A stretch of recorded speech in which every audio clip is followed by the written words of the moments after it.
Olá, ouvintes do Conecta CBA, o podcast da Companhia Brasileira de Alumínio. Eu sou a Ludiane Lara, consultora de comunicação da CBA, e nesse episódio vamos falar sobre as tendências do mercado para a construção civil. Quais os desafios urbanísticos atuais nas grandes cidades? Como criar projetos mais sustentáveis? E de que maneira o alumínio atua como solução para diferentes perfis de construtores? Fique com a gente e confira a resposta para essas e outras perguntas. Conecta CBA. Histórias de inovação e sustentabilidade na Companhia Brasileira de Alumínio. A construção civil é um mercado em constante crescimento e inovação. Assim como chegam novos desafios e demandas, também surgem novas soluções para atender desde o pequeno construtor até grandes obras e projetos de relevância nacional. O alumínio é uma dessas soluções e tem sido o queridinho da construção civil. Ele é durável, versátil, sustentável e atende tanto às demandas populares quanto às mais sofisticadas. Vamos entender melhor as aplicações e os benefícios do alumínio na construção. Junto comigo, neste bate-papo, estão Jorge Aldegueri, gerente de contas estratégicas da CBA. Oi, Jorge, seja bem-vindo. Tudo bem com você? Olá, Ludiane. Olá, ouvintes do Conecta CBA. É um prazer estar aqui neste momento para que nós possamos conversar um pouquinho sobre o alumínio dentro da construção civil. E do outro lado, eu estou com Walter Caldana, arquiteto, urbanista e professor titular da Universidade Presbiteriana Mackenzie, de São Paulo. Que bom ter você aqui conosco. Walter, muito obrigada por ter aceitado o nosso convite. Eu que agradeço, é um prazer estar aqui. Então vamos começar com você, Walter. De modo geral, quais são as tendências de mercado hoje na construção civil? Considerando tanto o segmento urbano quanto o de autoconstrução. No Brasil, a autoconstrução, fundamentalmente aquela construção que nós chamamos de pequena reforma, a intervenção quase autônoma, muitas vezes sem a participação de profissionais de nível superior, sejam engenheiros, sejam arquitetos, muito feitas à mão, né, a várias mãos, ela é muito importante do ponto de vista econômico, muito importante. E ela é, por assim dizer, uma tendência permanente, poderíamos considerar. E isso é alguma coisa que nós precisamos estar sempre muito atentos. Na questão urbana, nós estamos num momento de transição de modelos de urbanização no Brasil, nós estamos muito atrasados com relação a isso, sobretudo se comparados com grandes cidades do resto do mundo. E essa transição implica na necessidade de nós requalificarmos os espaços públicos urbanos. Então, nós temos muita movimentação nas duas pontas. Na ponta, digamos, mais doméstica e também na ponta, digamos, mais coletiva, que é a qualificação dos espaços públicos como um todo. E nesse sentido, quais são os principais desafios da construção civil no Brasil hoje? Tanto no quesito investimento, quanto no quesito novas tecnologias, né? O quanto que as empresas estão preparadas aí para esse mercado de novas tecnologias? Olha, a construção no Brasil, ela tem sempre um grande objetivo, que é a superação de déficits acumulados. E neste desafio, ela tem sempre duas grandes questões a serem enfrentadas. A primeira é acesso a crédito, e a segunda é acesso e produção de novas tecnologias para aumentar a produtividade. Ou seja, esta equação no Brasil ela é sempre muito desequilibrada, ela passa por momentos de mais equilíbrio, mas ela é sempre muito desequilibrada. Por quê? Porque no Brasil, historicamente, o crédito, pelo menos nos últimos 40, 50 anos, o crédito é muito caro e de difícil acesso por parte da população de modo geral e mesmo das empresas, por um lado. E por outro lado, o Brasil investe muito pouco em pesquisa e desenvolvimento. E isto é muito sério, porque isso faz com que a nossa produtividade não alcance níveis que a capacidade de trabalho da nossa mão de obra, da nossa sociedade, poderia atingir. E essa distorção na questão da produtividade, em função do baixo investimento em pesquisa e desenvolvimento, acaba realimentando o problema do acesso ao crédito. Ou seja, então isso é um ciclo vicioso que nós precisamos transformar num ciclo virtuoso. Walter, muito interessante, né, esse panorama tão completo sobre o mercado de construção civil, né? E eu queria trazer um pouco essa questão do uso do alumínio nesse segmento, né? Acho bacana a gente dar exemplos de onde o alumínio é usado dentro de obras e construções, né? A primeira referência das pessoas costuma ser janelas, calhas, mas nos últimos anos o alumínio tem ganhado força muito além desse tipo de uso, não é? Olha, sem dúvida que sim, mas na construção civil, digamos, civil, não é? A que nós, cidadãos, temos acesso cotidiano, sem dúvida, o segmento de caixilhos é aquele que é mais visível, mas a gente tem, sim, claro, hoje o alumínio mais presente em vários outros elementos, vários outros componentes da construção civil e, principalmente, também em alguns componentes não visíveis ou não detectáveis, o que é muito importante. No aspecto das cidades, também o alumínio tem essa presença grande, por exemplo, em todo o sistema de transporte, mobilidade urbana, mesmo mobiliário urbano. Então, sim, é bastante... Digamos, é um material muito presente que acaba sendo protagonista em vários aspectos. Mas, sobretudo, hoje há uma tendência importante no sentido de se compor, não é? Vários materiais e várias matérias-primas de modo a buscar pontos de equilíbrio mais vantajosos, tanto para o ambiente quanto para a economia, né? A chamada sustentabilidade. E é aí que volto à questão da pesquisa e desenvolvimento ser tão importante em todos os campos, né? Na indústria, no comércio, nos serviços, para que esse protagonismo tenha mais sentido, não é? Mais presença, inclusive. Certo, a CBA tem tentado e tem feito bastante pesquisa, né, no uso do alumínio. A gente trouxe também um episódio focado em impressão 3D com o uso do pó de alumínio. Vale até o ouvinte aí verificar esse episódio. É um exemplo aí de pesquisas que a gente tem usado em relação ao alumínio, né, para facilitar o dia a dia das pessoas.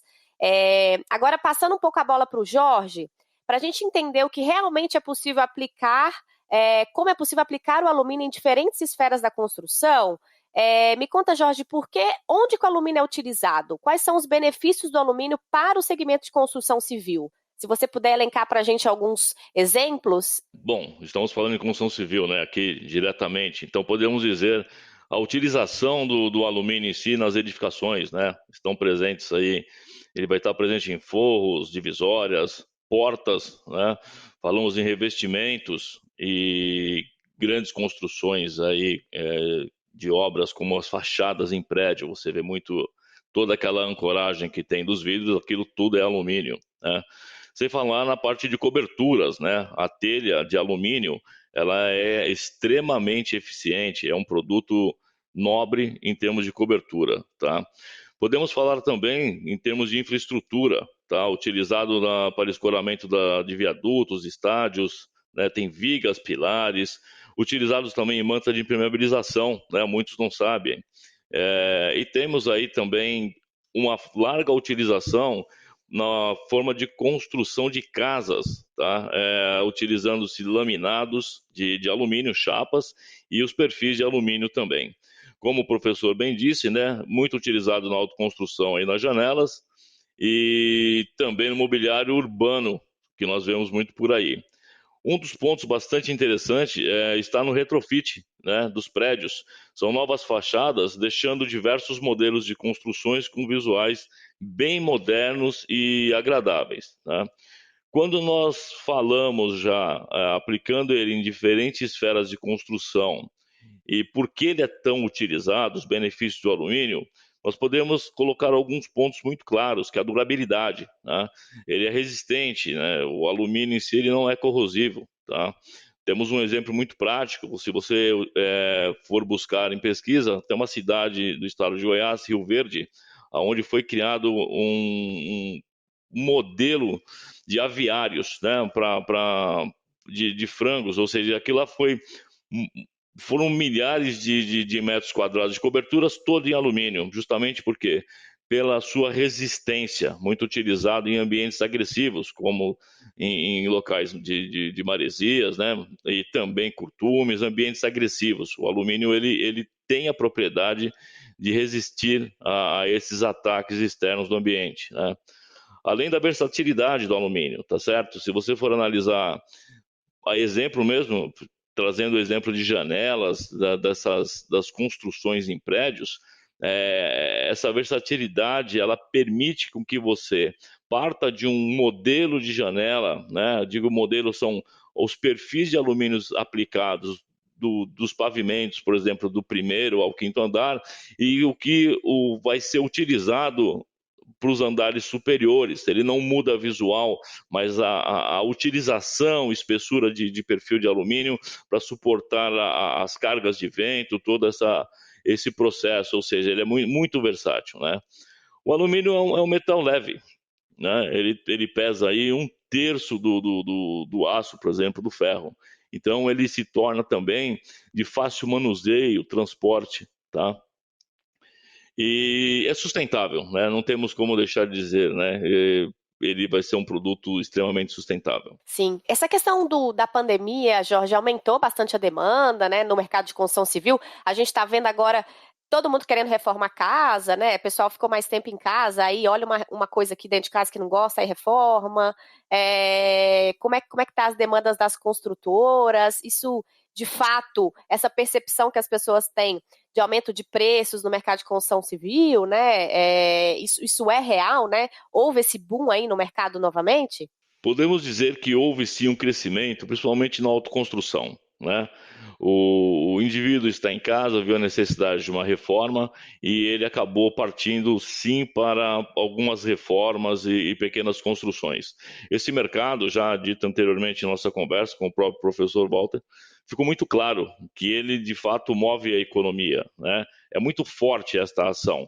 O cidadão, ele está lá, ele precisa fazer uma reforma, alguma coisa, ele vai atrás de um produto de alumínio em um home center, uma loja de material de construção, e isso daí movimentou sim a economia nesse momento de pandemia. Walter, desenvolver soluções de construção mais sustentáveis, né, voltando nesse tópico de sustentabilidade, que tenham impacto positivo na comunidade e no meio ambiente, é uma prioridade hoje, não é?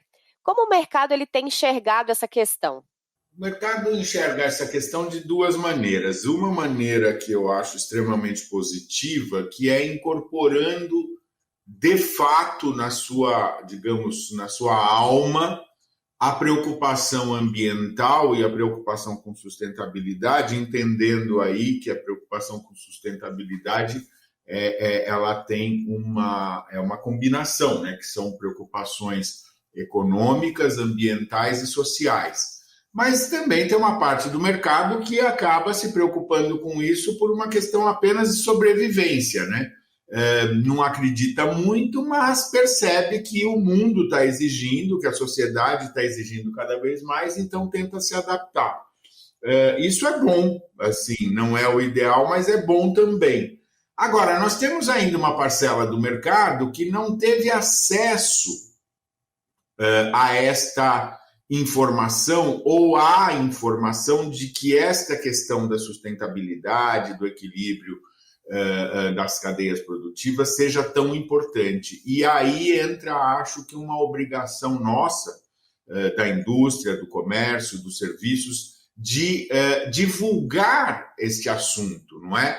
Não é apenas incorporando nas nossas ações, seja na universidade, seja na indústria, seja no comércio, mas, acima de tudo, divulgar. Então, por exemplo, digamos, iniciativas como essa, do podcast e tantas outras, se tornarem tão importantes, né?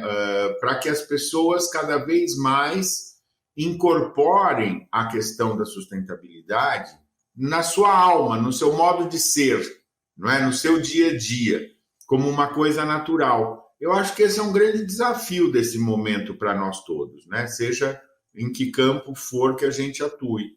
E para atuar assim, nesses processos mais sustentáveis, né, aplicando esses materiais, como que é possível ser mais efetivo? Né? Como que as empresas, as pessoas, elas conseguem ser mais efetivas usando esse tipo de material, como é o caso do alumínio? Então, eu acredito muito na relação direta, entre, por exemplo, a produção, a indústria e o consumidor, entre a universidade e a indústria, a universidade e a sociedade. Ou seja, quanto mais nós conseguirmos fazer circular o conhecimento, melhor para todos nós. Quando eu falo circular o conhecimento, por exemplo, é a seguinte: o Jorge comentou muito bem, de uma maneira muito precisa, a versatilidade do alumínio, por exemplo, já que é o nosso assunto. Por outro lado, se nós observarmos, o que nós temos? O uso cotidiano do alumínio, à luz, à vista das pessoas, ele aparenta ser mais restrito do que ele é, como bem observou o Jorge. Então, é o caixilho de alumínio. E aí é aquele modelo que está lá faz 10, 15, 20, 25 anos.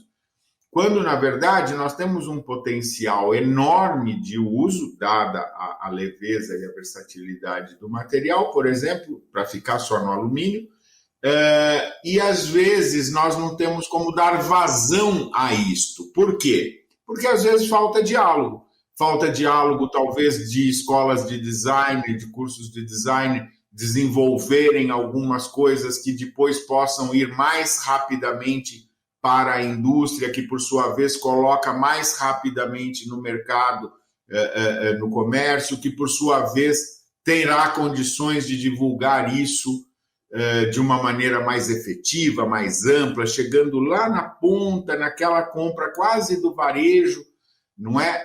Então, eu volto a uma resposta que eu dei anteriormente. Nós temos ciclos viciosos que nós todos juntos, não um segmento ou outro, todos os segmentos, precisamos transformar em ciclos virtuosos, ou seja, a melhor maneira disso acontecer, no meu modo de ver, é a circulação de informações. É todos nós fazermos esses esforços, né? A universidade se abrir mais para a sociedade, a indústria estar mais perto do consumidor final, o comércio estar aberto às grandes preocupações ambientais e perceber que ele, como intermediário, né, como elemento de ligação entre a indústria e o consumidor, ele também tem uma obrigação muito importante no aspecto da sustentabilidade, que é a divulgação da informação junto com a divulgação do produto.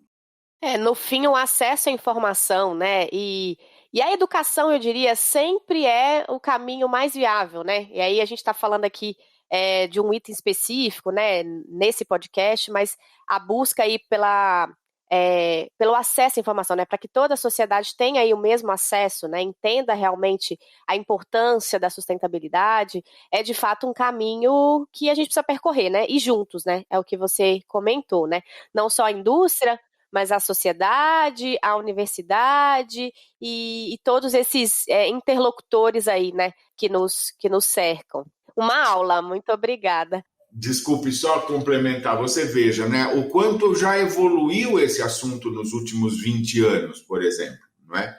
Hoje as gerações mais novas já têm uma consciência muito maior, muito mais efetiva da questão ambiental do que nós que somos já mais grisalhos e experientes, por assim dizer.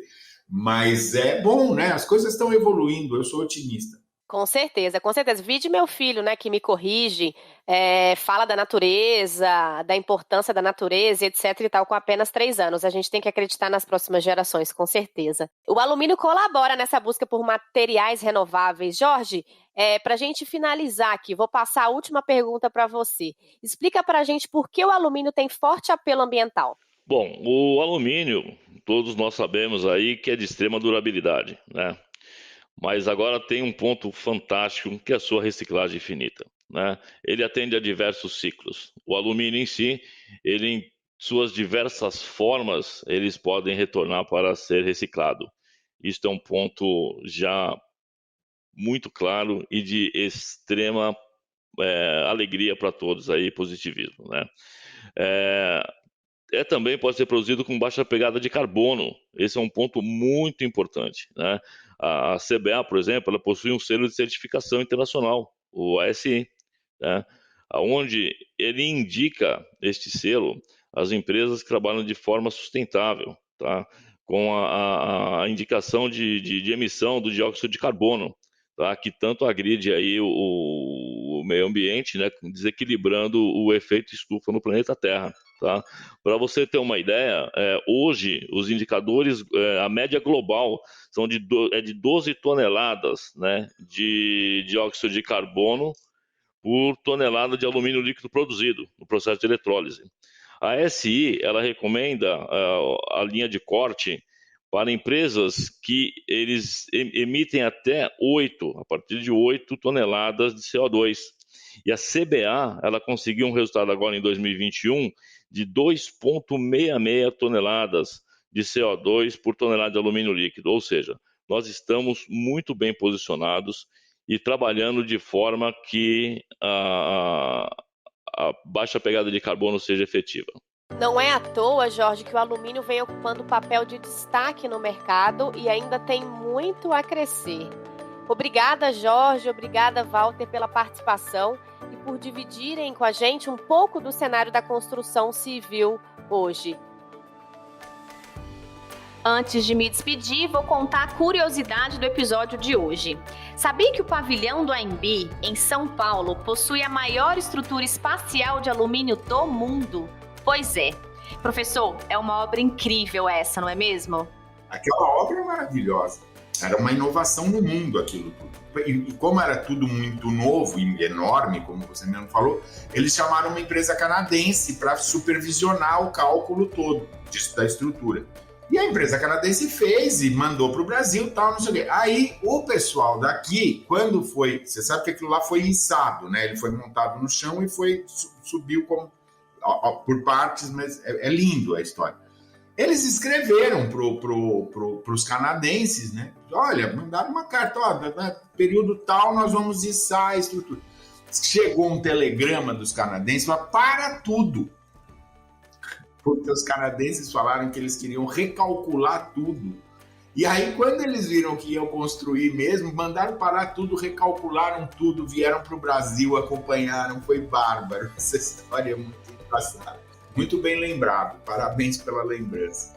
É como eu digo, tem muito mais alumínio à sua volta do que você imagina. Te convido a prestar atenção nas construções quando sair de casa, que tal?